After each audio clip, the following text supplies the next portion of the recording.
ये है RJ media और आप देख रहे हैं न्यूज अभी अभी, खबर, तहकीकात, हकीकत।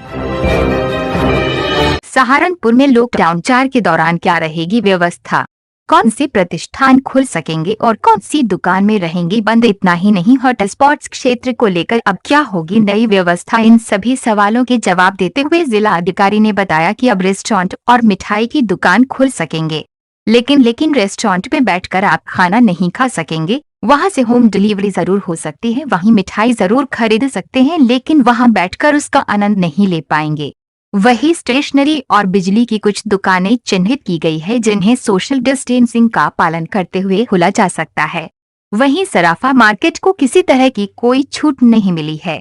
कपड़ा मार्केट में होलसेल के काम करने वाले व्यापारियों को छूट मिलेगी, लेकिन ये कितनी देर की छूट मिलेगी इस पर अभी विचार किया जा रहा है। होलसेल व्यापारी अपना माल बाहर भेजने के लिए डिलीवरी कर सकते हैं, लेकिन दुकान खोलकर सामान नहीं बेच सकेंगे। वही सब्जी की दुकान और फ्रूट की दुकान अब शाम तक खोली जा सकेगी।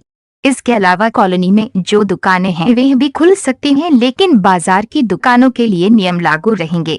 इसके साथ ही सहारनपुर जनपद में शहरी हो या ग्रामीण सभी क्षेत्रों में स्थापित फैक्ट्रियां संचालित हो सकेंगी और इसके लिए वहां के कर्मचारियों को अलग से पास की आवश्यकता नहीं होगी। लेकिन ये फैक्ट्री मालिकों की जिम्मेदारी होगी कि वहां पर कोई भी हॉटस्पॉट्स इलाके का कर्मचारी कार्य न करे। इतना ही नहीं, अपनी फैक्ट्री में कार्य करने वाले सभी कर्मचारियों के बारे में पूर्ण विवरण भी उन्हें रखना होगा। इसके अलावा सोशल डिस्टेंसिंग और मास्क का पालन करते हुए उनका समय समय पर मेडिकल परीक्षण करवाना भी मालिक की जिम्मेदारी होगी। जिलाधिकारी ने बताया कि जहां पहले 12 हॉटस्पॉट से घटकर 6 रह गए हैं, देवबंद और गंगू जो कि अभी भी हॉटस्पॉट्स में है, वहां पर केवल बैंक खोलने की सुविधा मिलेगी। इसके अलावा अन्य पहले की तरह ही व्यवस्था कायम रहेंगी। वहीं थाना मंडी के पीर वाली गली का हॉटस्पॉट अभी भी कायम है। इसके अलावा रामपुर, मनिहारान, बिहारीगढ़, थाना कुतुबशेर क्षेत्र के और थाना देहात कोतवाली क्षेत्र से सभी हॉटस्पॉट्स हटा लिए गए हैं। अब केवल जनपद में हॉटस्पॉट से जहां पर पहले जैसे ही पाबंदियां रहेगी। जिलाधिकारी ने बताया कि जहां पर पिछले 21 दिनों से कोई नया मामला नहीं आया, इसके अलावा सभी लोगों की नेगेटिव रिपोर्ट आई है। इसी के चलते बाकी स्थलों से हॉटस्पॉट्स की सूची से हटाकर सामान्य सूची में कर दिया गया है। रामपुर, मनिहारान, मछलियान, हरोडा, मुस्तकम, ढामडी खोल, दानिश कॉलोनी, हबीबगढ़ को हॉटस्पॉट्स की सूची से हटाकर सामान्य कर दिया गया है। आप केवल जनपद में 6 हॉटस्पॉट्स बचे हैं। इसके अलावा कपड़ा व्यापारियों और रेस्टोरेंट की दी जाने वाली छूट पर विचार करने के बाद ही निर्णय लिया जाएगा। क्या क्या व्यवस्थाएं रहेंगी, किस तरह से मार्केट का रहेगा, तो क्या रहेगा, तो बताइए। क्या चीजें खुली रहेंगी और क्या नहीं, किन पर पड़ेगा? देखिए, लॉकडाउन 4 आज से जो है, आज हम लोगों को लॉकडाउन 4 के संबंध में उत्तर प्रदेश सरकार की गाइडलाइंस प्राप्त हुई हैं। उसका हम लोगों ने अध्ययन किया है। तो अध्ययन करने के पश्चात जो हम लोग के कंटेनमेंट जोन है, जैसा कि पहले बताया था मैंने, कंटेनमेंट जोन में पूर्ववत जो है गतिविधियां अनुमन्य रहेंगी। कंटेनमेंट जोन के बाहर जो इंडस्ट्रीज़ हैं, सारी इंडस्ट्रीज जो है चलेंगी। केवल प्रतिबंध ये है कि वो सोशल जो भी उनके कर्मचारी हैं वो सोशल डिस्टेंसिंग का पालन कराएंगे और वहाँ पर फेस मास्क, सैनिटाइज़र वगैरह का प्रयोग किया जाएगा।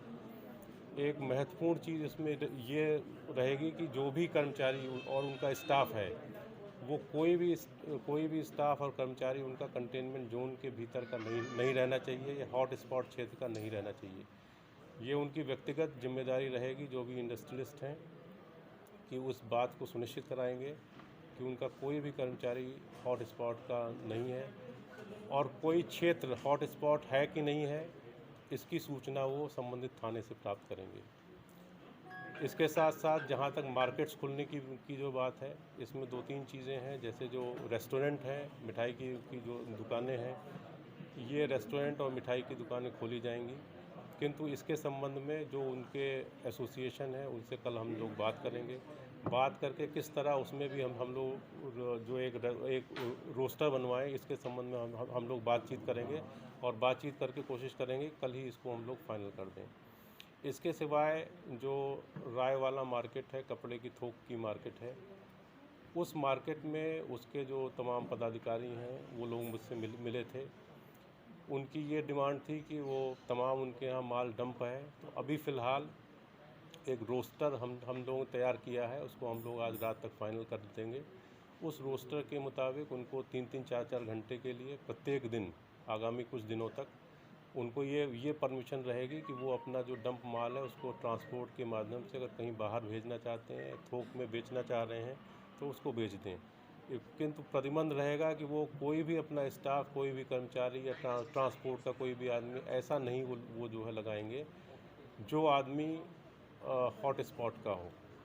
इसी तरह अन्य जो मार्केट्स हैं, कपड़े की रिटेल शॉप हैं या अन्य शोरूम हैं, अन्य जिन्स हैं, उनके संबंध में हम लोग उनके जो भी पदाधिकारी हैं, एसोसिएशन है, उनसे बातचीत करके किस तरह हम लोग रोस्टर एक रोस्टर जो है बना सकते हैं जिससे सोशल डिस्टेंसिंग का भी पालन किया जा सके।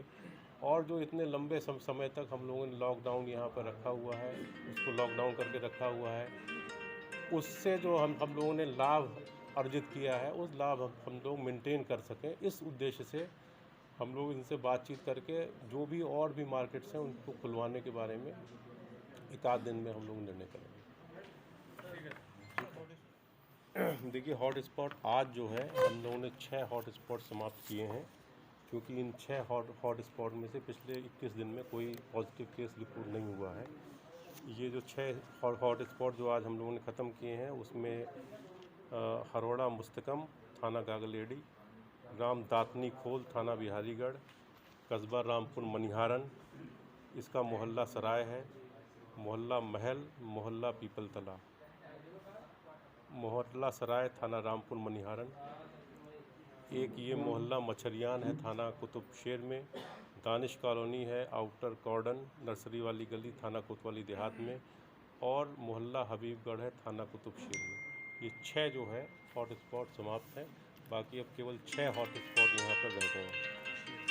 टेबल और जंगलों में क्या रहेगा जो कि हॉट शेष रहेगा, वहाँ क्या व्यवस्था रहेगी? कोई बदलाव होगा या जैसा नहीं, देखिए, जो 6 हॉट स्पॉट हैं उनमें जो है पूर्ववत ही जो है व्यवस्थाएं रहेंगी। केवल कुछ चीज़ें हैं, जैसे बैंक है, बैंकिंग की गतिविधियों में वहाँ पर चूँकि लोग जो है काफ़ी दिनों से परेशान हैं, उनके लिए उनको पैसे की भी जो है तंगी है, तो उसमें बैंकिंग के लिए उनको हम लोग कुछ सुविधाएं जो है दे सकते हैं। ये सब 2 बातें सर। एक तो स्पोर्ट्स के लिए जाओगे तो खेल से नहीं जा सकते हैं, स्टेडियम खुलेगा, क्लब खुलेंगे ऐसे खेलने के लिए। इसके बारे में हम लोग विचार विमर्श करके इसको कल हम लोग उठाएंगे। जो 2 बातें निकल एक और बात है, पहले भी वही प्रक्रिया थी, अभी भी इंटर स्टेट के बारे में ये है कि इंटर स्टेट जो भी ट्रेवल है वो दोनों राज्यों की सहमति से जो है रहेगा।